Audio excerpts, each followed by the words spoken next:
The chandeliers at Elysian, Manhattan's temple of haute cuisine, did not merely illuminate, they consecrated. They cast a glow the color of old money upon men who measured their worth in quarterly earnings and the fear they inspired. Tonight, that fear was a palpable entity, a silent, unwanted guest at every table. For Viktor Volkov had come to dine. Volkov was not a billionaire in the modern sense of disruptive tech or flashy IPOs. He was a creature of the old world, forged in the icy crucible of the KGB's final, sputtering years, and reborn in the brutal, chaotic privatization of the Soviet Union's vast natural resources. He moved with the predatory stillness of a wolf, his presence sucking the warmth and casual laughter from a room. His fortune was a weapon, his smile a threat, and his eyes, the pale flat gray of a winter sky, saw everything as either an asset to be acquired or an obstacle to be crushed. Every titan of industry, every political power broker in that room tonight was a pawn on his global chessboard. And in this grand theater of power, a young waitress named Amelia Vance, functionally invisible to men like Volkov, was about to overturn the entire board. She was about to prove that the wolf was merely a man in a very expensive suit, terrified of his own shadow. The alert began not as a whisper, but as a change in atmospheric pressure. It started with the valet, whose professional composure shattered into rigid formality. It flowed through the maitre d', whose practiced smile tightened at the corners. It culminated in the dining room, where the confident murmur of the city's elite dwindled to a tense, watchful hush. Viktor Volkov didn't enter a room. He occupied it, displacing the very air with his cold, unyielding will. He was a man of contradictions, a brute wrapped in Savile Row tailoring. His English was flawless, bearing only the faintest, menacing trace of his mother tongue. He spoke of art and history with the passion of a connoisseur, yet his acquisitions were acts of conquest, not appreciation. Tonight he was dining with Senator Thompson, a man whose public pronouncements on liberty were funded by Volkov's gas pipelines. They were at the king's table, a secluded alcove that offered both privacy and a commanding view, a throne from which to survey his domain. Marco, the restaurant's manager, a man who typically ran his floor with the swagger of a Roman emperor, was now a bundle of exposed nerves. His movements were jerky, his voice an octave too high. The 1961 Hermitage La Chapelle, chilled to precisely 16 degrees Celsius, Mr. Volkov, he stammered, presenting the bottle as if it were a holy relic. Volkov waved a dismissive hand, a heavy gold ring glinting on his finger. His gaze was fixed on the senator. The Sanctions Committee, Robert, my shipping consortium requires a creative exemption. The paperwork is a mere formality. You will ensure it is treated as such. Victor, the optics on this are difficult, the senator began, dabbing his brow with a linen napkin. The media is already circling. The media, Volkov interrupted, his voice dropping to a low, dangerous rumble that seemed to vibrate in the floorboards. The media is a dog. You can starve it or you can feed it. I have found it is more efficient to simply buy the kennel. See to it. He finally turned his chilling gray eyes on Marco. Is there a problem with the service, Marco? You are perspiring. It is unappetizing. No, sir. Mr. Volkov, my apologies, sir. Marco bowed slightly and practically fled, his face the color of bleached bone. From her station across the room, where she was meticulously arranging dessert forks on a tray, Amelia Vance watched. At 26, she was a doctoral candidate in Russian history at Columbia, specializing in the art and literature of the Soviet dissident movement. Elysian's grueling shifts paid for her research trips and the rent on her shoebox apartment near the university. To a man like Viktor Volkov, she was part of the scenery, a functioning automaton. But Amelia, Mia to her friends, was a historian. She was trained to see the truth beneath the polished surface of official narratives. She didn't just see a rich man and a politician. She saw a predator and his prey. She saw the tremor in Senator Thompson's hand as he reached for his wine. She saw how Marco, a man of immense professional pride, had been reduced to a quivering servant. She had seen this ritual before. Volkov was a semi-regular, and his visits were exercises in psychological warfare.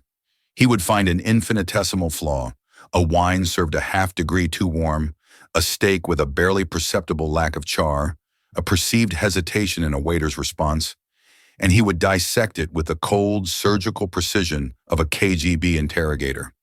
It was never about the food or the service. It was about reaffirming his dominance, about reminding everyone in his orbit that their existence was subject to his approval. He had once had a sommelier, a celebrated expert named Jean-Pierre, fired on the spot. Jean-Pierre's crime had been to suggest that a particular vintage of Burgundy might be more playful than the Bordeaux Volkov had requested. Volkov had stared at him for a full 10 seconds before murmuring, "I am not in a playful mood." Jean-Pierre never worked in a fine dining establishment in New York again. Volkov's influence was a blight that salted the earth wherever it fell. "Mia, table 7 needs water," whispered Isabella, another waitress, her eyes wide. "I can't go over there. The last time he said my footsteps were rhythmically incorrect." Mia gave a tight, reassuring nod. "I'll get it." It wasn't courage that propelled her, but a slow-burning, academic fury. Her world was one of samizdat, of poets who wrote masterpieces on scraps of soap wrappers in the gulag, of artists who risked everything to create a single, honest brushstroke. His was a world of brute force, of treating culture as a commodity and people as disposable. The chasm between their worlds was absolute. As she approached the table with a crystal pitcher, her movements were a study in professional grace, a mask of quiet efficiency she had honed over years. She filled the senator's glass, then moved to Volkov's. He was in the middle of a lecture, gesturing with a hand that looked capable of crushing stone. "Power, you see, Robert, is not about accumulation. It is about narrative. The man who controls the story controls the past, and the man who controls the past controls the future." He paused, taking a deliberate sip of the hermitage. He did not acknowledge Mia's presence, but his eyes flickered in her direction for a nanosecond. It was the look a biologist might give a microbe under a microscope, a brief, dispassionate classification of an insignificant life form. As she turned to retreat, his voice, sharp and cold as a shard of ice, stopped her. "Waitress." Mia froze, her back to him. Her heart, which had been beating a steady rhythm, began to pound like a war drum. She turned slowly, her face a neutral canvas. "Sir?" His eyes raked over her, not with any personal interest, but with the appraising gaze of a collector examining a piece of porcelain for cracks. "Your name?" "Amelia, sir." "Amelia," he repeated, the name sounding foreign and brittle on his tongue. "You are efficient. You move without sound. This is your function. You perform it adequately." It wasn't a compliment. It was a statement of fact, like noting that a clock tells time. Mia simply inclined her head. "Thank you, sir." "Do not thank me," he said, his voice hardening. "Thank the man who trained you. Competence is the baseline of existence. It is not worthy of praise. You may go." Mia walked away, her hands steady, but her insides churning. She could feel the collective gaze of the dining room on her, a wave of pity and profound relief. Back at her station, she resumed her work, her expression unchanged. But a quiet storm was gathering within her. She had studied the lives of men like Dmitri Shostakovich, who hid symphonies of dissent within music that pleased Stalin. She had read the secret journals of Varlam Shalamov, who found humanity in the deepest pits of the Kolyma camps. And then there was Viktor Volkov, a man who spoke of controlling the narrative, but who, to her trained eye, was the most profound forgery of all. He collected history, but he understood only power. And it was that fundamental misunderstanding, that arrogant claim to a world whose soul he could never grasp, that would soon be his spectacular undoing. An hour bled into the next. The main courses had been served and summarily dispatched. The oppressive atmosphere at table 7 had intensified. The business of sanctions had been concluded, and Volkov had transitioned to his preferred subject, the grandeur of his own collection and the impenetrable fortress of his intellect. He was holding court, his voice a low, mesmerizing thrum calculated to impress the senator and intimidate everyone else. The topic was his most recent acquisition, a historical artifact he had just secured in a fiercely competitive private sale. It was the fabled Winter Palace chess set, a masterpiece of ivory and petrified wood, rumored to have been the personal set of Tsar Nicholas II, played on in the final desperate days before the revolution. The world of antiquities was ablaze with news of its resurfacing after being lost for nearly a century. The craftsmanship is beyond exquisite, of course, Volkov pontificated, swirling a post-dinner cognac in a balloon snifter. But that is merely the surface. Its true value, its soul, is in its provenance. It is a perfect, unbroken vessel of imperial power. Each piece carries the ghost of the Tsar's touch. Senator Thompson nodded eagerly, his face a mask of feigned connoisseurship. Incredible, Victor. A direct link to history. More than that, Volkov continued, his voice resonating with the pride of ownership. It is a symbol of order, of a world where men knew their place. But the true genius, the detail that proves its authenticity beyond any shadow of a doubt, is something the so-called experts at the auction house, the historians, all of them, they missed it. He leaned forward, his gray eyes glinting. On the base of the White King, visible only under 5 times magnification, is a microscopic engraving. The Romanov double-headed eagle. It's not in any of the official descriptions. I found it myself during my private inspection. It was a secret mark, known only to the Tsar and his craftsmen. An eye for the hidden narrative. Robert is the only eye worth having. At her station, Mia went utterly still. The dessert fork in her hand clattered softly against the tray. A microscopic Romanov eagle. Her mind, a finely indexed catalog of obscure Soviet history, began to spin with dizzying speed. She had just spent the last 6 months researching for a chapter of her dissertation on the art of the Gulag. Her focus was a man named Dmitry Voloshin, a master watchmaker and artisan from St. Petersburg, who was arrested in 1936 and sent to a labor camp in Vorkuta. Voloshin was a historical footnote, a ghost, but Mia had unearthed his coded journals, smuggled out of the camp by a freed prisoner, and preserved in a dusty archive in Prague. Voloshin, a passionate chess player, had been tasked by the camp's sadistic commandant, a man obsessed with pre-revolutionary glamour, to create a replica of the legendary Winter Palace chess set based on a single grainy photograph. The commandant intended to present it as the real thing to a visiting party official, and Dmitry Voloshin, a man stripped of everything, poured his defiance, his soul, into the secret, forced commission. Mia knew, with the absolute, unshakable certainty that comes only from deciphering a dead man's private script, that the original Winter Palace set had been destroyed in a fire in 1918. Voloshin's replica was a masterpiece of forgery, but he had left his own secret marks. The most significant was not a symbol of imperial power, but a subtle act of rebellion. The Black King, representing the state, was perfect. But one of the black pawns, the lowest, most insignificant piece on the board, was carved from a slightly different, warmer piece of petrified wood. And at its base, instead of an eagle, Voloshin had carved a single, microscopic 5-petaled star, the symbol of the pimpernel, a wildflower that could grow through cracks in frozen earth.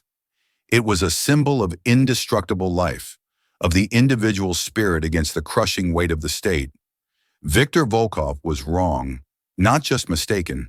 He was profoundly, fundamentally, arrogantly wrong. He hadn't discovered a hidden mark of imperial power.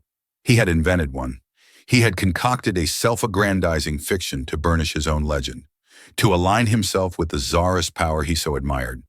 He had taken an object of profound resistance and twisted it into a symbol of oppression. Mia's blood ran first cold, then hot with a righteous fury. It was one thing for him to bully waiters and senators. That was base cruelty. This was something else. This was a desecration. He was dancing on the grave of Dmitry Voloshin, a man who had died in the permafrost, and erasing the one true beautiful thing he had left behind. She looked over at table 7. Volkov was leaning back, basking in the senator's awe. He looked unassailable, a god of his own making. To challenge him would be more than professional suicide. Marco would fire her in a heartbeat. Volkov, with his infinite reach, would ensure she was blacklisted from every service job in the city. He could, with a single phone call to a university trustee, vaporize her scholarship, her academic career, her entire future. Her mind was a war zone. The voice of self-preservation screamed at her, "Stay silent, it's not your fight. You are a waitress. Let him have his lie." But another voice, the quiet, persistent voice of the historian, the voice that believed in the sanctity of truth, whispered back, "He is erasing a man's soul. He is taking an act of courage and calling it an act of tyranny. And you are the only person in this room, perhaps in the world, who knows the truth." She thought of Dmitry Voloshin, dying alone in the Arctic cold, his only legacy a secret mark on a pawn. And now this brute, this modern-day tyrant, was using that legacy as a prop for his ego. Isabella gently bumped her arm. "Mia, you okay? You look a million miles away." Mia looked from Isabella's concerned face to Volkov's triumphant one. In that instant, a cold, clear certainty settled over her. This wasn't about bravery. It was about debt. The debt the living owe to the dead. The debt a historian owes to the truth. She carefully placed the dessert tray on the counter. The clink of silver on steel was soft, but to her it sounded like a gauntlet being thrown down. She smoothed her apron, took a single deep breath, and began to walk toward table 7. She had no plan, no strategy. She only had the story of a forgotten watchmaker and his defiant little pawn. And she was about to find out if that was enough to checkmate a king. The ambient hum of the restaurant seemed to warp and fade as Mia approached the table. The golden light from the chandeliers converged on the alcove, turning it into a stage. Across the room, Marco's eyes widened in sheer, unadulterated horror. He made a subtle, frantic gesture with his hand, begging her to stop, to turn back. But Mia's gaze was locked on Viktor Volkov.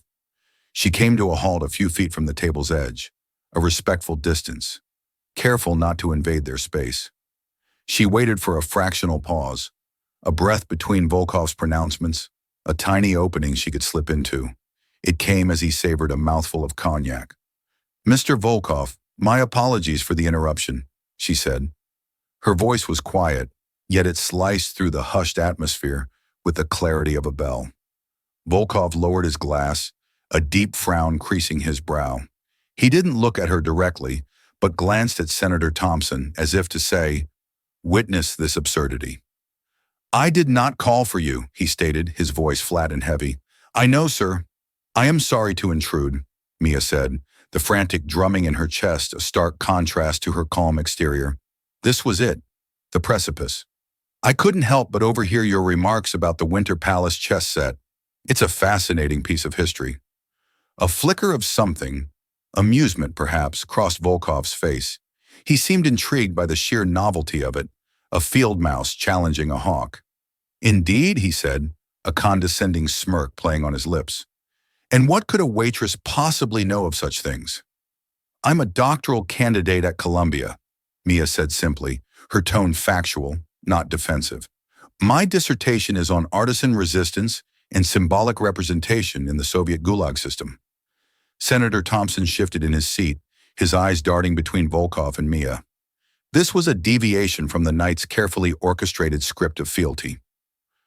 "How scholarly," Volkov said, the words dripping with sarcasm. "Do you have a point to make, or are you merely hoping for a larger tip based on your academic pursuits?" "I have a point, sir," Mia said, finally meeting his gaze. The full force of his personality washed over her, a palpable aura of menace and absolute self-belief, but she held her ground. "You mentioned the proof of its authenticity, the microscopic Romanov eagle on the base of the White King." "I did," Volkov said, his eyes narrowing. He was baiting her, laying a trap, a detail that proves a superior eye, a detail that escaped the notice of lesser men. "I'm afraid, sir, that there may be a misunderstanding of the historical record," Mia said, her voice remaining perfectly even and respectful. "All credible scholarship and recently discovered primary sources indicate the original Winter Palace set was lost in 1918. The set that has resurfaced is, in fact, a replica, commissioned in a Vorkuta labor camp in the 1930s. The silence that descended on the table was no longer merely tense. It was absolute, a vacuum. Even the distant clatter from the kitchen seemed to have vanished. Senator Thompson looked at his water glass as if it held the secrets to the universe. Volkov placed his cognac snifter down on the table. The sound of glass on linen was unnaturally loud. The smirk was gone, replaced by a mask of glacial fury. "A misunderstanding?" he repeated, his voice a sibilant whisper. "Are you standing there in that cheap uniform and telling me that I, Victor Volkov, am mistaken? I am saying that the piece was created by a political prisoner, a master artisan named Dmitry Voloshin," Mia continued, her words precise and deliberate. She was no longer a waitress. She was a historian delivering a lecture. "The true symbolic mark of the set is not a Romanov eagle. That would be anathema to a man like Voloshin. The true mark, his secret act of defiance, is on one of the black pawns. It's carved from a different wood, and its base bears a tiny, five-petaled star, a symbol of life and endurance, representing the individual against the state, the very antithesis of imperial power." Every word was a perfectly aimed blow, shattering the foundation of the narrative Volkov had so carefully constructed. She wasn't just telling him he was wrong, she was explaining why he was wrong, using the language of history, the very language he had pretended to master. She was exposing him not just as a liar, but as an ignoramus in the very field he had chosen to demonstrate his superiority. For a brief, stunning moment, Victor Volkov looked completely adrift. His armor of invincibility dissolved, revealing the raw, naked shock of a man who had never been contradicted, let alone so thoroughly and publicly dismantled by someone he considered less than dirt. Then the shock receded, and a pure black rage took its place. The blood drained from his face, leaving it a waxy, pale canvas for his fury. His knuckles were white where he gripped the edge of the table. "You are insolent," he hissed, the words tight, controlled, and more menacing than any shout could ever be. "You think your little university library card gives you the authority to question me?" "This isn't about authority," Mia replied, her own fear having been burned away by a strange, exhilarating calm. She had spoken the truth. The consequences were a separate matter. "It's about the truth of the object. It's about honoring the man who made it." "The truth?" Volkov let out a short, guttural laugh, devoid of any humor. "Let me teach you a lesson about the truth, little girl. The truth is a commodity. It belongs to whoever has the power to impose it. I paid $42 million for that set.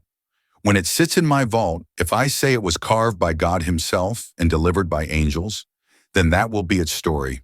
Its history will be what I write." He rose slowly to his feet, his large frame casting a long shadow over her. "And you have just written the final chapter of your employment in this city. You are fired." He turned his venomous gaze toward Marco, who was now scurrying toward them, his face a mask of panic.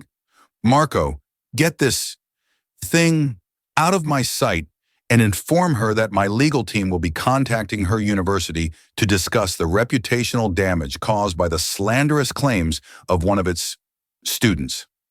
Marco grabbed Mia's arm, his grip surprisingly firm.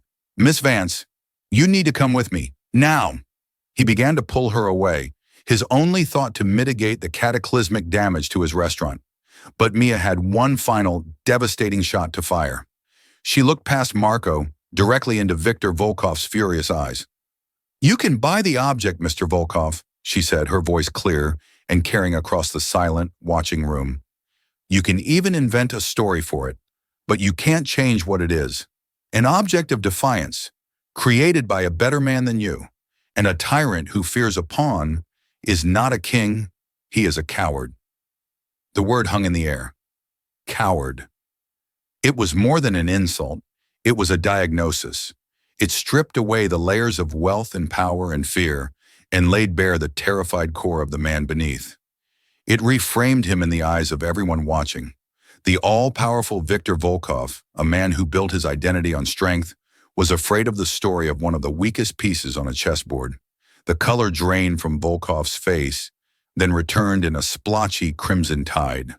For the first time, he didn't look like a wolf.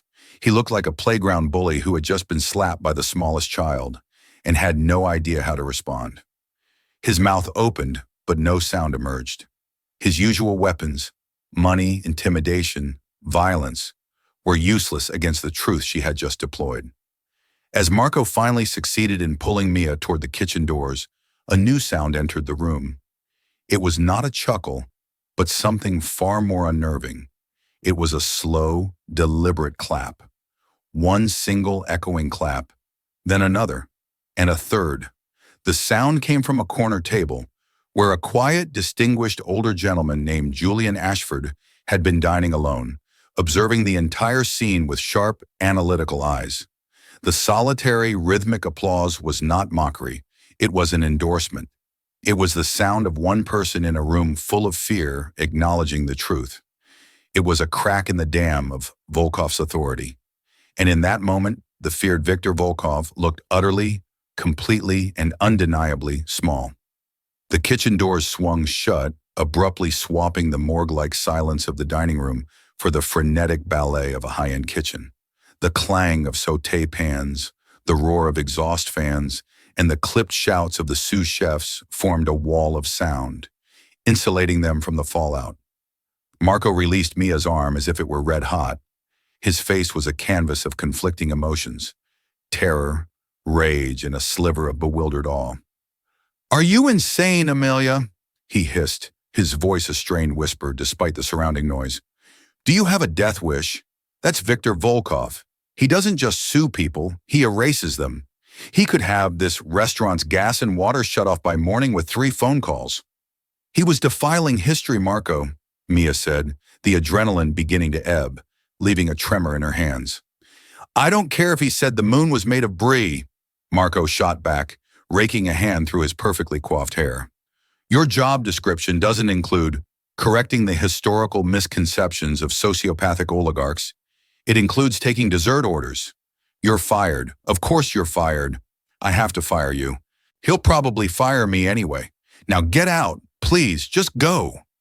Mia nodded, a sense of grim inevitability settling over her. "I understand."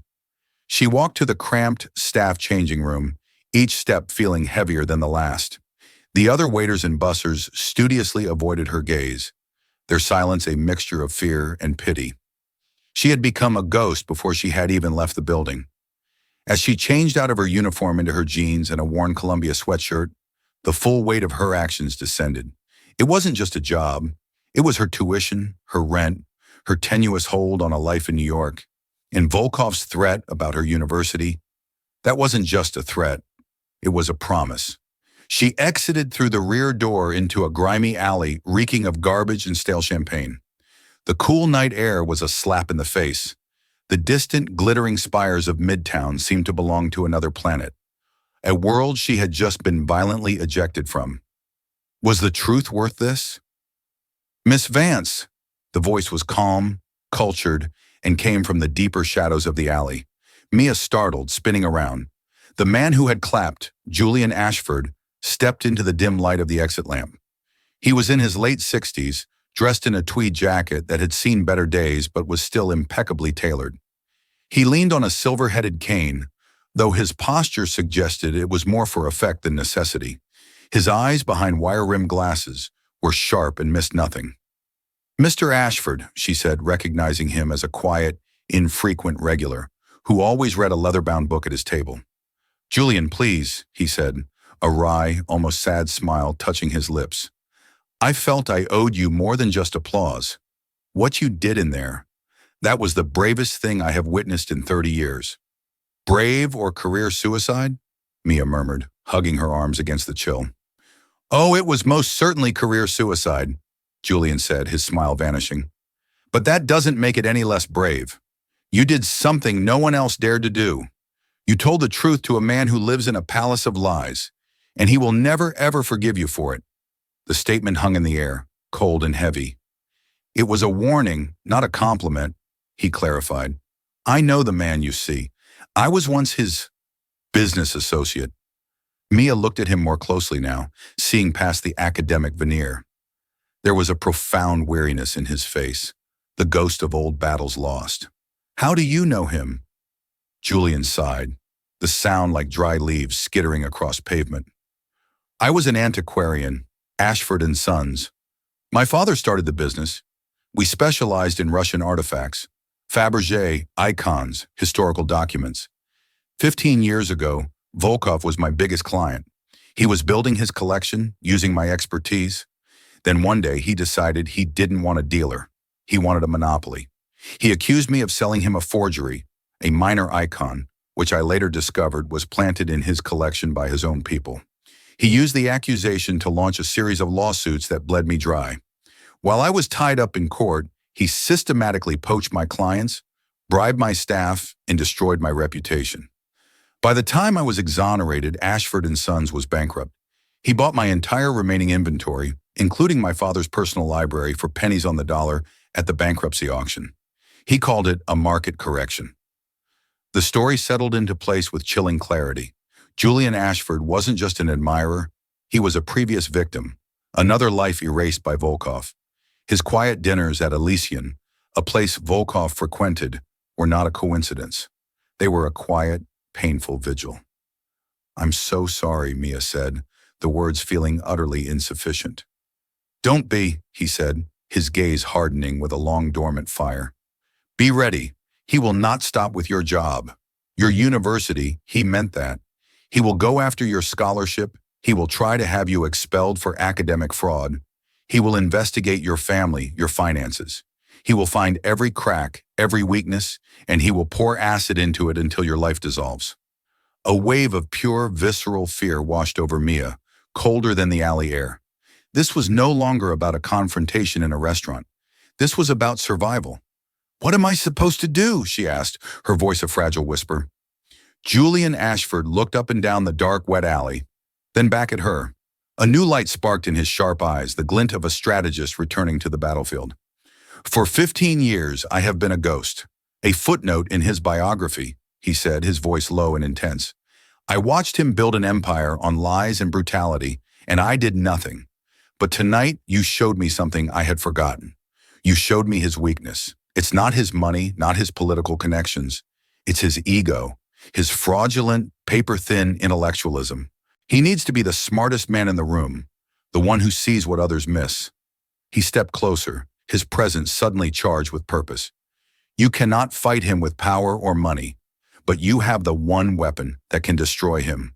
Authenticity, the truth you spoke in there. He thinks he's swatted a fly. He'll proceed with the unveiling of his precious chess set to overwrite tonight's humiliation with a display of wealth. But we're not going to let his story be the final word." He reached into his jacket and pulled out a worn leather card case. The card he handed her was simple, elegant, with embossed lettering, "Julian Ashford, Antiquarian."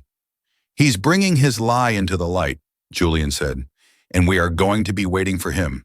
You and I, Miss Vance, are going to do what I should have done 15 years ago. We're not just going to tell the truth, we are going to prove it." Mia looked down at the card, then back at the determined old man. An hour ago, she was a history student paying her bills. Now she was unemployed, a target, and part of a two-person conspiracy against one of the most dangerous men in the world. She was terrified. But as she stood there in the filthy alley, for the first time since she'd walked away from that table, she wasn't alone. "Okay, Julian," she said, her voice finding its strength again. "Where do we start?"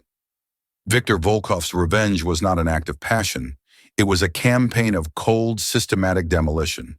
The humiliation at Elysian, punctuated by Julian Ashford's insolent applause, had been processed and converted into a clear, strategic objective: the complete and utter annihilation of Amelia Vance.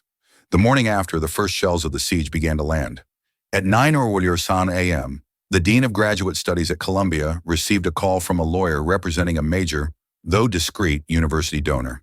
The lawyer spoke of a deeply troubling incident involving a Columbia doctoral candidate whose unhinged and slanderous public behavior at a private event threatened to bring the university into disrepute.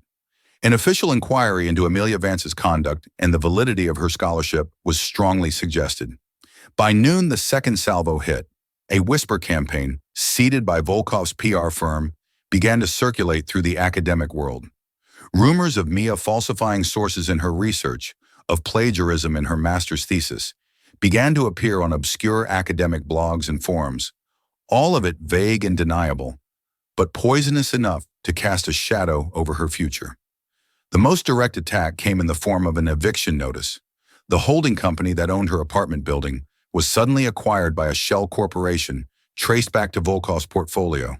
Her lease, it turned out, had a flimsy clause about conduct unbecoming a resident, and she was given 30 days to vacate. Mia met Julian in a small, anonymous coffee shop in Morningside Heights, her face pale, a stack of threatening letters and printouts on the table between them. "He's everywhere, Julian," she said, her voice strained with exhaustion and fear. "It's like fighting a ghost. He's not even there, but his influence is choking me. The university has put my funding on hold pending the inquiry. My faculty advisor is suddenly unavailable to meet. I'm being systematically erased." Julian's face was grim as he stirred his tea. This is his signature move, overwhelming force applied to the weakest points. He isolates his target, cuts off their resources, their support system, and then waits for them to collapse. But he's made a mistake. "A mistake? It looks pretty effective from where I'm sitting," Mia said bitterly. "His mistake is his arrogance," Julian countered, his eyes sharp. "He's so focused on punishing you that he's forgotten about the source of his humiliation, the chess set. He's proceeding with a public unveiling at the end of next week. He's loaning it to the Metropolitan Museum of Art for a special exhibit. The press release is already out." He pushed a copy of the New York Times art section across the table. A glossy photo of Volkov stood beside an image of the chess set. The headline read, "Volkov's Romanov Treasure, a Lost History Revealed." "He's doubling down," Julian explained. "He will stand on a stage at the Met, surrounded by the world's media, and he will repeat his lie about the Romanov eagle. He will make his version of the story the official, museum-sanctioned truth. Once that happens, your correction becomes nothing more than the bitter rant of a disgraced student. He's not just erasing you, he's erasing Dmitry Voloshin all over again." A new kind of anger, cold and hard, pushed back against Mia's fear. "So we can't let that happen. We have to stop the unveiling." "Impossible," Julian said. "We have no standing, but we don't have to stop it. We just have to change the script." He leaned forward, his voice dropping. "Your knowledge of Voloshin's journal is our starting point. But an academic theory from a compromised source isn't enough. We need irrefutable physical proof.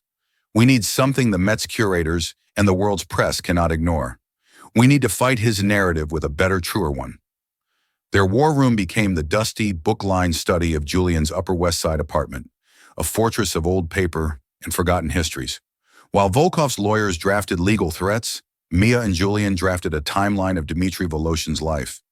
They needed to bridge the gap between a coded journal in a Prague archive and the object sitting in a climate-controlled vault at the Met. The journal mentions that Voloshin used wood from a petrified birch tree found near the camp's quarry, Mia recalled, poring over her translated notes. He describes it as having a unique grain, almost like a thumbprint. It was different from the wood used for the other pieces. "Good, that's a start.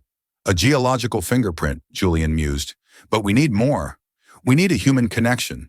The journal says the plans were smuggled out by a fellow prisoner, a Ukrainian doctor named Ivanenko, who was released in '53. What happened to him? For 3 days, they fell down a rabbit hole of research. They combed through Soviet emigration records, INS archives, and naturalization databases. It was a painstaking search for one name in a flood of post-war immigration. Mia's academic rigor combined with Julian's old-world, pre-internet investigative skills. He worked the phones, calling old contacts, grizzled book dealers and archivists who operated on trust and memory. Finally, they found him. Dr. Andriy Ivanenko had settled in a small neighborhood in Chicago known as Ukrainian Village. He had passed away in 1998. It felt like a dead end. "Wait," Mia said, her eyes scanning his brief obituary from a local Chicago paper. "It says he's survived by a daughter, Sophia, and a grandson, Leo Ivanenko." A quick search revealed a Leo Ivanenko, who was a professor of material science at Northwestern University. Julian stared at her, a slow smile spreading across his face. A material scientist. The universe has a grim sense of humor. Getting Professor Ivanenko to speak to them was a challenge. He was wary, protective of his family's history. But when Mia mentioned the name Dmitry Voloshin over the phone, The line went silent for a long moment. "How do you know that name?" he finally asked, his voice tight with suspicion. They took the first train to Chicago. Leo Ivanenko's office was a sterile, modern space of chrome and whiteboards, a stark contrast to Julian's study. He was a man in his late 40s, with his grandfather's tired eyes but a scientist's skeptical mind. "My grandfather spoke of Dmitri rarely," Leo said after they had explained their story. "It was a painful time. He said Dmitri was a genius, a man who kept his mind alive by creating beauty in hell. He called him the watchmaker." "Did he ever mention the chess set?" Mia asked, leaning forward. "He said Dmitri made him a promise," Leo recalled. "He said, 'I have to give the devil his toy, but I will send the proof of its soul out with you.' He gave my grandfather a small cloth-wrapped package. He was told to keep it safe, to one day show the world that not everything can be broken." Leo walked over to a filing cabinet and unlocked it. From a box at the back, he retrieved a small, discolored linen bundle tied with twine. With careful, reverent hands, he unwrapped it. Inside lay two objects. The first was a series of small, exquisitely detailed sketches on yellowed paper.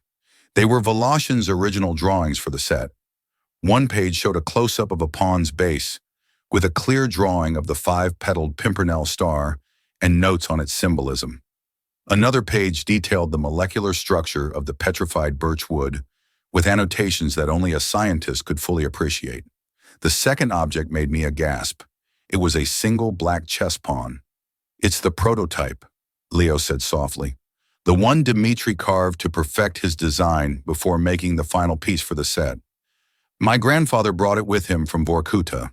It was his most treasured possession."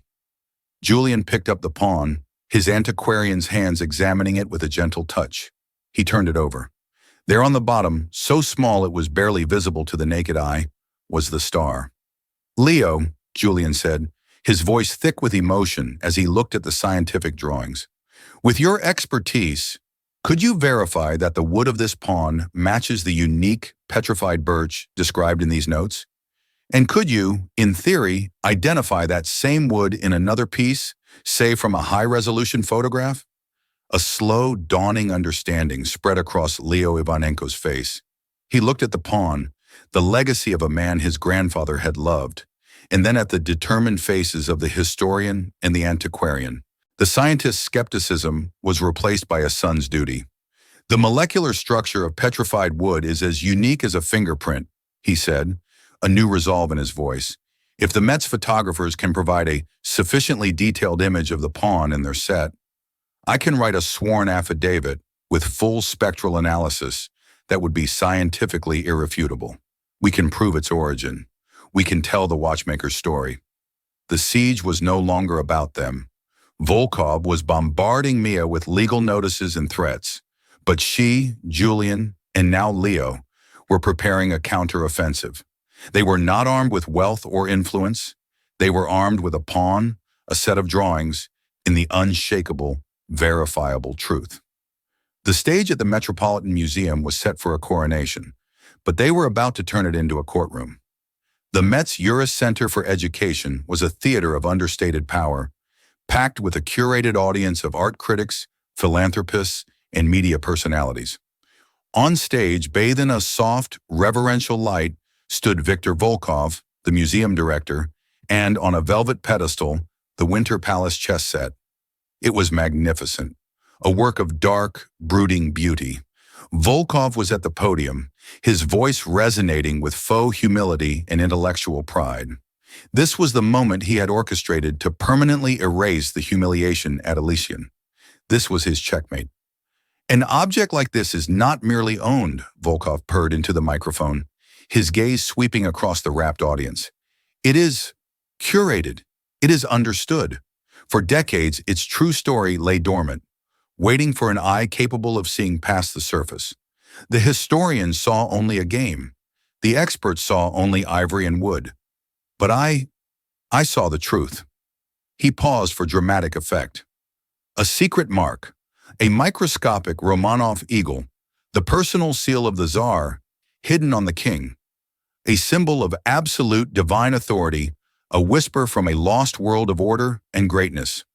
"Excuse me, Mr. Volkov. The voice, amplified by a small microphone, came not from the audience, but from the side of the stage.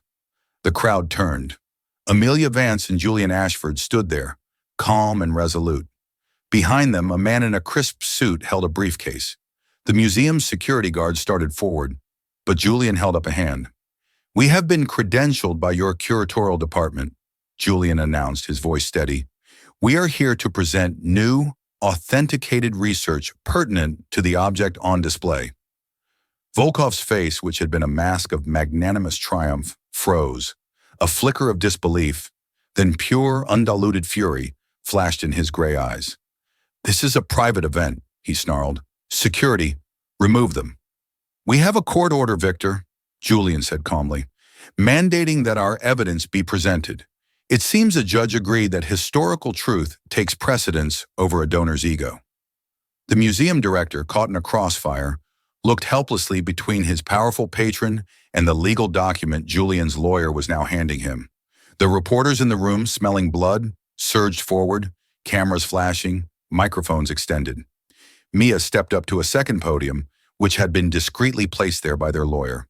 Her heart was pounding, but her voice was clear. "The object before you is indeed a masterpiece," she began, her eyes locked on Volkov. "But its story is not one of imperial power. It is a story of human resilience. It was created in a gulag by a political prisoner named Dmitry Voloshin." A shocked murmur rippled through the audience.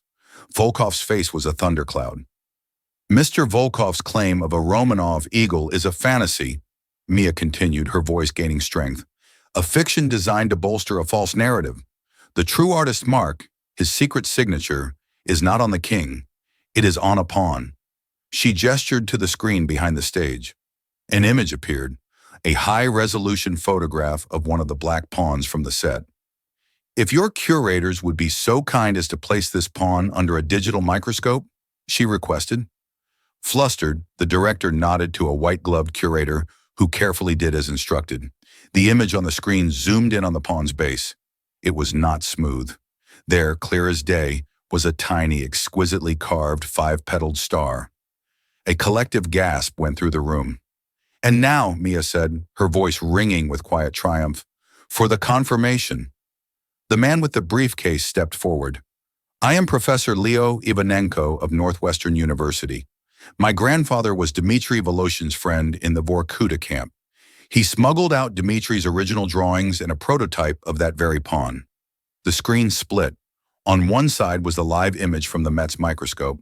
On the other, scanned images of Voloshin's decades-old sketches, showing the star, and a spectral analysis of the wood from the prototype pawn. "The materials analysis is conclusive," Professor Ivanenko stated, his voice filled with a scientist's certainty and a grandson's pride.